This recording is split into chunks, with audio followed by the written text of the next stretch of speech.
আগামী 20 April brigade সমাবেশের সমর্থনে অসাধারণ একটি নাটক পরিবেশন করেছেন ভারতীয় গণনাট্য সংঘের শান্তিপুর শাখা। আপনারা দেখুন। কবে যাচ্ছ? 27 তারিখ রাত্রি। যাচ্ছ? মনস্থির করে ফেলেছো? আরেকবার চেষ্টা করলেই হতো না? কাজ আছে, কাজ যে থাকবো। ঠিকাদার মেশিন আনে, আমাদের তার প্রয়োজন নাই। 100 দিনের কাজ, তাও বন্ধ, টাকা বাকি। ঘরে বসে থাকলেই যে খিদে পায়। কি যায় এটা? কলকাতার ব্রিগেড প্যারেড ময়দান চলুন। প্রতিটি গরিব পরিবারকে সরকারি আবাসন যোজনার ঘর দেবার দাবিতে, ভাঙাচোরা রাস্তা সারাইয়ের দাবিতে, 60 বছরের বেশি বয়স ব্রিগেডের প্রচার, বার্ধক্য ভাতা দেবার দাবিতে, কৃষকের ফসলের লাভজনক দাম দেবার দাবিতে, শ্রমকোড বাতিল করবার দাবিতে আগামী 20 এপ্রিল দলে দলে কলকাতার ব্রিগেড প্যারেড ময়দান চলুন। সমস্ত অসংগঠিত শ্রমিকদের জন্য ন্যূনতম 700 টাকা মজুরির দাবিতে এবং সেই সঙ্গে সামাজিক সুরক্ষা প্রকল্পের দাবিতে আগামী 20 এপ্রিল দলে দলে কলকাতা। আবার ব্রিগেড? তুমি যাবে এবারও? হ্যাঁ যাব।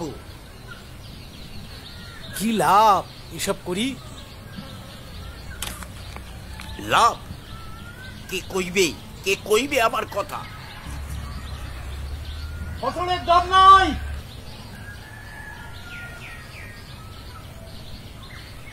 তোমার কাম নাই, কে খবর রাখে তার? খবরের চ্যানেলগুলো জাতপাতের ঠ্যামটা নাচন দেখাতে দেখাতে হাফ হয়ে গেছে। তোমার আমার বেদনা গাজন ওগের চোখে পড়বে নি।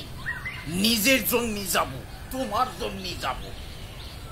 শিরদারা খাড়া করি, নিজের অধিকারের জন্য লড়াই করব, পলায়ে যাব না।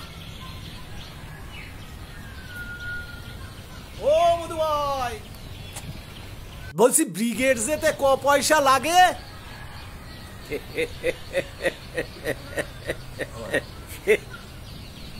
শুধু ইচ্ছে লাগে গো, ইচ্ছে মানুষের পাশে দাঁড়াবার। পয়সা লাগে না, নিজের অধিকার কেড়ে নিতে হয়। কে কাকে দেয় অধিকার, কে কাকে দেয়? পৃথিবীর ইতিহাসে কবে কোন অধিকার বিনা সংগ্রামে শুধু চেয়ে পাওয়া যায়? কখনোই নয়, কোনোদিনও নয়, অধিকার কেড়ে নিতে হয়, অধিকার কেড়ে নিতে হয়। মুক্তির অধিকার, মানুষের মতো করে বাঁচবার অধিকার, শিক্ষার অধিকার, হকটা সোচ্চারে বলবার। আগামী 20 এপ্রিল দেখা হচ্ছে কৃষকের ব্রিগেডে, শ্রমিকের ব্রিগেড। শিশু কুড়িদের ফুটবার অধিকার, মুক্তির অধিকার, মানুষের মতো করে বাঁচবার অধিকার, শিক্ষার অধিকার, হক কথা সোচ্চারে বলবার অধিকার, শান্তির অধিকার, শিশু কুড়িদের ফুটবার।